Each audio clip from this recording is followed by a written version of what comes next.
Hi hello friends, ఈరోజైతే మరో వీడియోతో మీ ముందుకొచ్చాను.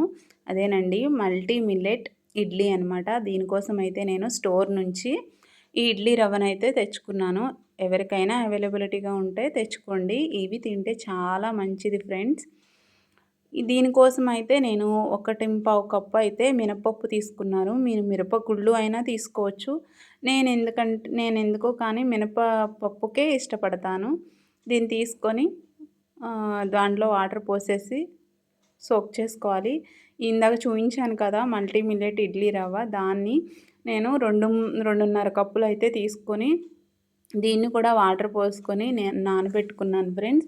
ఈ 2 ఖచ్చితంగా 8 అవర్స్ అయితే నానాలి. ఇడ్లీ రవ్వ అయితే ఖచ్చితంగా 8 అవర్స్ నానాలి ఫ్రెండ్స్. ఎందుకంటే ఇవి మిల్లెట్స్ కాబట్టి మిల్లెట్స్ లేటుగా నానుతాయి, అంత తొందరగా అయితే నానవు. ఏ మిల్లెట్స్ అయినా సరే 8 అవర్స్ నానాల్సిందే. ఈ రెండిటిని నానబెట్టుకొని, ఇది నేను చేసేది ముందు రోజు ప్రాసెస్ అనమాట. ఎర్లీ మార్నింగ్ వేసుకుంటాం కదా మనం ఇడ్లీ. ఈ 2 నానాక 8 అవర్స్ తర్వాత శుభ్రంగా వాష్ చేసేసుకొని 2-3 సార్లు కడిగేసుకొని ఆ పొట్టు తీసేసుకొని నేనైతే పప్పు అనేది గ్రైండర్లో వేసుకున్నాను.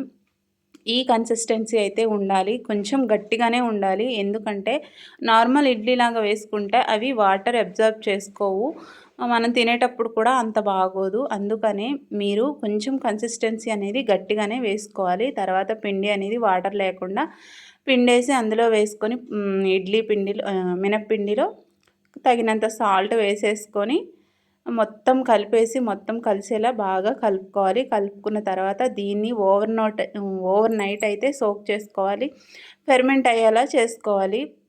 మీరు అలా ఓవర్ నైట్ అలా ఫెర్మెంట్ అయితే మనకి ఇడ్లీ మాత్రం చాలా మెత్తగా వస్తాయి ఫ్రెండ్స్. చూడండి, చక్కగా ఫెర్మెంట్ అయితే అయిపోయింది. ఇట్లా ఫెర్మెంట్ అయితే చేసుకోవాలి.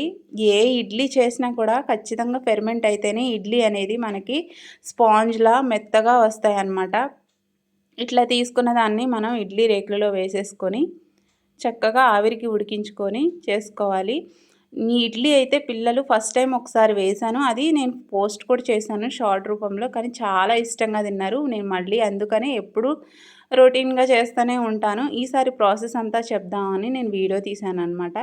ఇట్లా అయితే వేసేసుకొని ఆవిరికైతే పెట్టేసుకున్నాను. నేను ఈ ఆవిరికి ఇవి ఉడికే లోపల, ఇడ్లీ అయ్యే లోపల నేను చట్నీ కూడా చేసేసుకుంటున్నాను. నేనైతే చట్నీ ఎప్పుడు వైట్గా చేయను ఫ్రెండ్స్, ఎప్పుడు ఖచ్చితంగా గ్రీన్ కలర్లోనే ఉంటుంది. మీకు ఆల్రెడీ ఒకసారి వీడియోలో చేశాను. నేను ముందు రోజు నైటే పల్లీలు వేయించుకొని దానికి తగినంత చిల్లీసు, కొత్తిమీర మొత్తం అవన్నీ వేయించుకొని పక్కన పెట్టేసుకుంటాను. దీన్నైతే మిక్సీ పట్టేసుకొని దాంట్లో కొంచెం నేను కొబ్బరి పొడి అయితే యాడ్ చేసుకున్నాను. నేను చట్నీ చేస్తే కొంచెం కొబ్బరి పొడి అనేది ఉంది కాబట్టి వేసుకున్నాను. దాంట్లోకి తగినంత సాల్ట్ వేసుకొని ఒక్కసారి గ్రైండ్ చేసుకొని తర్వాత తగినన్ని వాటర్ పోసేసుకొని మనం రెడీగా ఎలా తినాలో అంత కన్సిస్టెన్సీతో పెట్టుకొని పోపుకైతే రెడీ చేసేసుకున్నాను. పోపు చేసేసుకొని చట్నీ అయితే మనకి రెడీ అయిపోద్ది అనమాట. పోపు తాలింపు పెట్టేసుకుంటే ఈ ఇడ్లీ మాత్రానికి ఒక్కసారి ట్రై చేయండి ఫ్రెండ్స్, మీకు చాలా నచ్చుతుంది. ఖచ్చితంగా ట్రై చేయండి. మనం డైట్ చేసేవాళ్ళు, వెయిట్ లాస్లో ఉండేవాళ్ళు కూడా కళ్ళు మూసుకొని తినొచ్చు, చాలా బాగుంటుంది. నేను రాగి ఇడ్లీ ప్రిపేర్ చేశాను, అది కూడా సేమ్ ప్రాసెస్సే. అది కూడా చూడండి ఒకసారి నా వీడియోస్లో. అంతే ఫ్రెండ్స్, ఇంకా మనకి ఇడ్లీ కూడా తయారైపోయాయి. చూడండి, నేను తీస్తున్నాను, చాలా మంచిగా ఉన్నాయి. స్పాంజెస్లో గట్టిగా అయితే లేవు. మీరైతే చక్కగా నమ్మొచ్చు, చాలా హెల్తీగా ఉండండి. నా వీడియో నచ్చుతుందనే అనుకుంటున్నాను. నా వీడియో నచ్చితే కనుక లైక్ చేయండి, షేర్ చేయండి, పక్కా ఈ రెసిపీ అనేది ట్రై చేయండి. సబ్స్క్రైబ్ కూడా చేసుకోండి. Thank you friends, bye.